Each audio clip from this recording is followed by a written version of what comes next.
मित्रों, ऋषि भृंगी महादेव के समस्त शिवगणों में से एक हैं। एक महान शिव भक्त के रूप में भृंगी का नाम अमर है।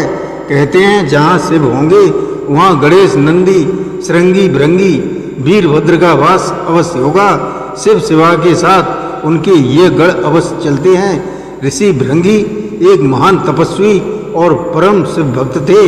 वे इतने समर्पित थे कि वे केवल भगवान शिव की ही पूजा किया करते थे और माता पार्वती को पूरी तरह से नजरअंदाज कर देते थे। उनके लिए केवल शिव ही सब कुछ थे।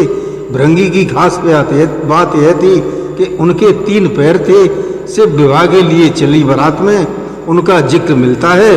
बिन पद होय कोई बहुपद बाहु, यानी शिव गणों में कोई बिना पैरों के थे और किसी के पास कई पैर थे।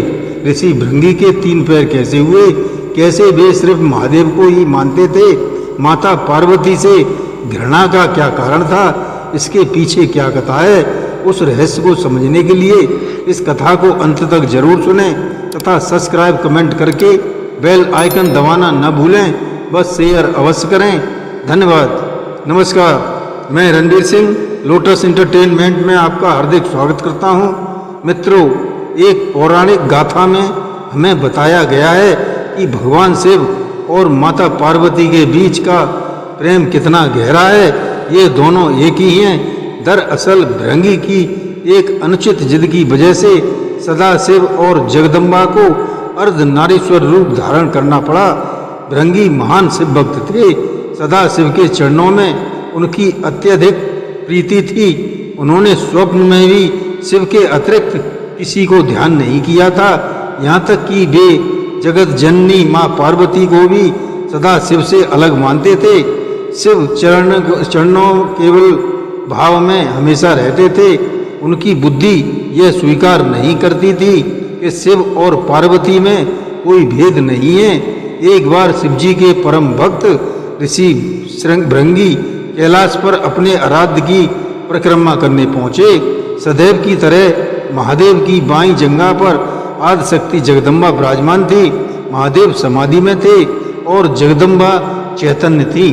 जगदम्बा के नेत्र खुले हुए थे। भृंगी आए तो शिव जी की परिक्रमा करने। शिव जी तो ध्यान मग्न थे। वह सिर्फ शिव जी की परिक्रमा करना चाहते थे क्योंकि ब्रह्मचर्य की उनकी परिभाषा अलग थी। पर क्या करें, पार्वती जी तो शिव जी के वामांग में विराजमान थी। भृंगी अपना उतावलापन रोक नहीं पाए। साहस इतना बढ़ गया कि उन्होंने जगदम्बा से अनुरोध कर दिया कि वह शिवजी से अलग होकर बैठें ताकि मैं शिवजी की परिक्रमा कर सकूं। जगदम्बा समझ गई कि यह तो तपस्वी लेकिन इसे ज्ञान नहीं हुआ है, अभी इसका ज्ञान अधूरा है। इसलिए उन्होंने भृंगी को बात को अनसुना कर दिया। भृंगी तो हठ में थे। उन्होंने फिर से पार्वती जी से कहा कि आप कुछ देर के लिए हट जाएं जिससे मैं परिक्रमा कर लूं।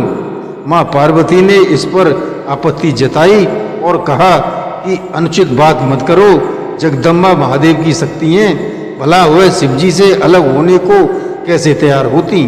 माता ने भृंगी को कई तरह से समझाया, प्रकृति और पुरुष के संबंधों की व्याख्या की, वेदों का उदाहरण दिया, परंतु भृंगी ने अपना हठ नहीं छोड़ा। हठ की बुद्धि तो वैसी भी आदि हो जाती है। माता द्वारा ज्ञान उपदेश उनके विवेक में उतरे ही नहीं।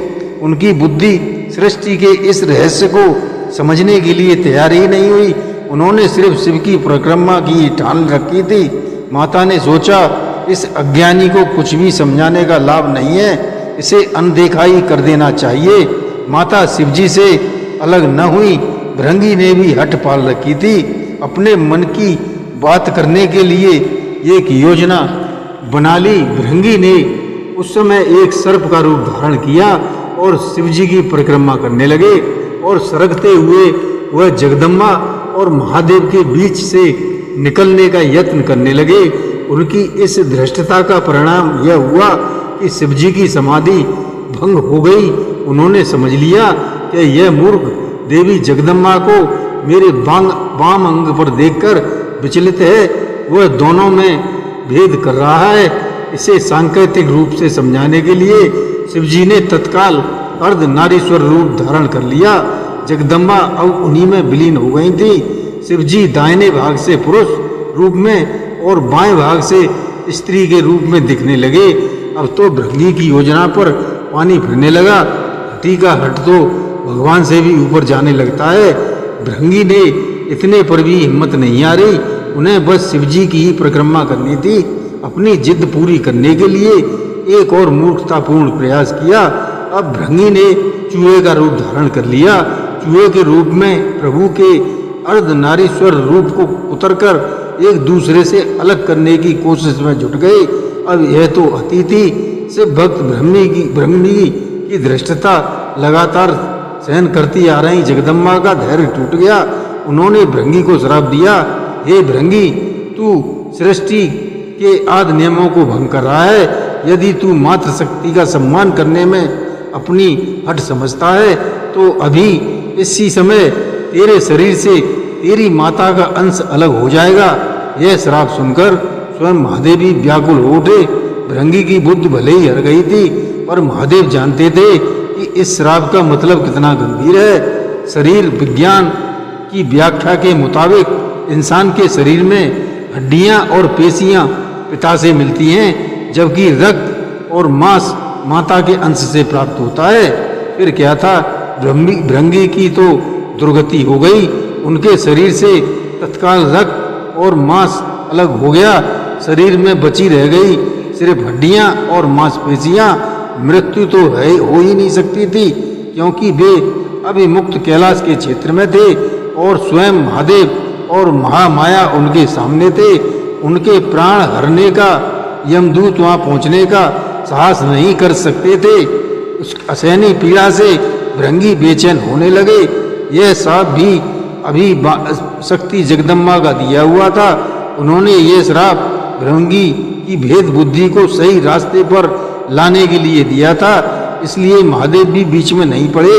इस श्राप का लाभ यह हुआ कि भृंगी असहनीय पीड़ा में पड़कर समझ गए कि वे पितृशक्ति किसी भी सूरत में मातृ शक्ति से पृथक नहीं है। माता और पिता मिलकर ही इस शरीर का निर्माण करते हैं, इसलिए दोनों ही पूज्य हैं। इसके बाद भृंगी ने असहनीय पीड़ा में तड़पते हुए जगदम्बा से प्रार्थना की। माता माता होती है। उन्होंने तुरंत उन पर कृपा की और पीड़ा समाप्त कर दी। माता ने अपना साप वापस लेने का उपक्रम शुरू किया, लेकिन धन्य थे भक्त भृंगी भी। उन्होंने माता को साप वापस लेने से रोका। भृंगी ने कहा, माता, मैं पीड़ा दूर करके आपने मेरे ऊपर बड़ी कृपा की है, परंतु मुझे इसी स्वरूप में रहने दो। मेरा यह स्वरूप संसार के लिए एक उदाहरण होगा। इस सृष्टि में मेरी तरह कोई भ्रम का शिकार होकर माता और पिता को एक दूसरे से अलग समझने की भूल नहीं करेगा। मैंने इतना अपराध किया, फिर भी आपने मेरे ऊपर अनुग्रह किया। अब मैं एक जीवंत उदाहरण बनकर सदैव आपके पास रहूंगा। भक्त की यह बात सुनकर महादेव और जगदम्बा दोनों पुलकित हो गए। अर्धनारीश्वर रूप धारण किए हुए माँ जगदम्बा और पिता महादेव ने तुरंत भृंगी को अपने गणों के प्रमुख स्थान दिया।